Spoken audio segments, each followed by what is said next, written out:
রাধে রাধে বন্ধুরা, তোমরা সবাই কেমন আছো? নিশ্চয়ই ভালো আছো এবং সুস্থ আছো।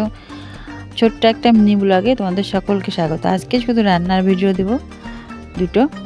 আজকে রান্না হবে তেল পটল আর চিকেন, আর ওই ধুন্দুল ভাজা না চিচিঙ্গা ভাজা, ওর নাম আমি গুলিয়ে যাই, চিচিঙ্গা না ধুন্দুল।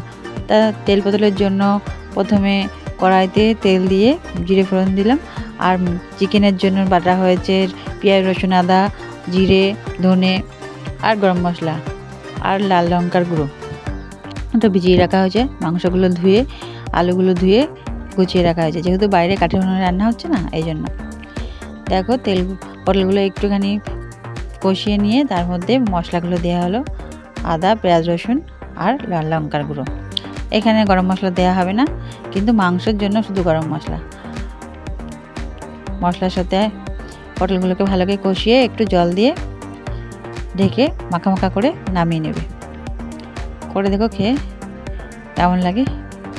আর চিকেন তো রান্না তোমরা জানোই। আলুগুলো প্রথমে ভেজে নিলাম,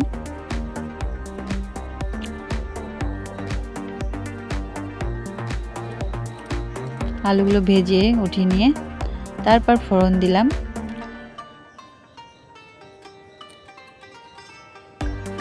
তেজপাতা শুকনো লঙ্কা আর জিরে আর দুই একটা এলাচ।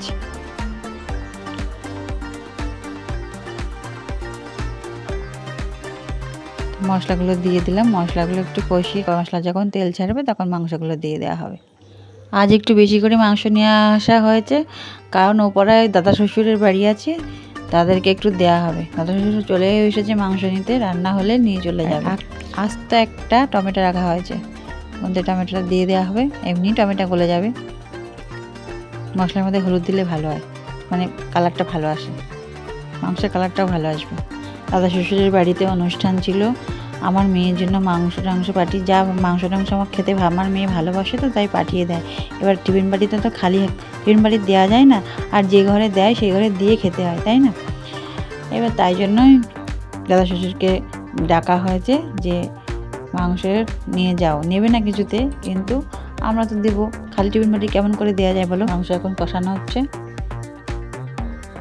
আর একজন বাটি নিয়ে এসে চলে এসেছে, বাটি হাতে, কষা মাংস খাবে বলে। এখন চলে গেছে লজ্জায় দৌড় মেরে। এই যে দাদা শ্বশুর। তো কেমন হয়েছে জানিও। ভালো থেকো সবাই, বাই।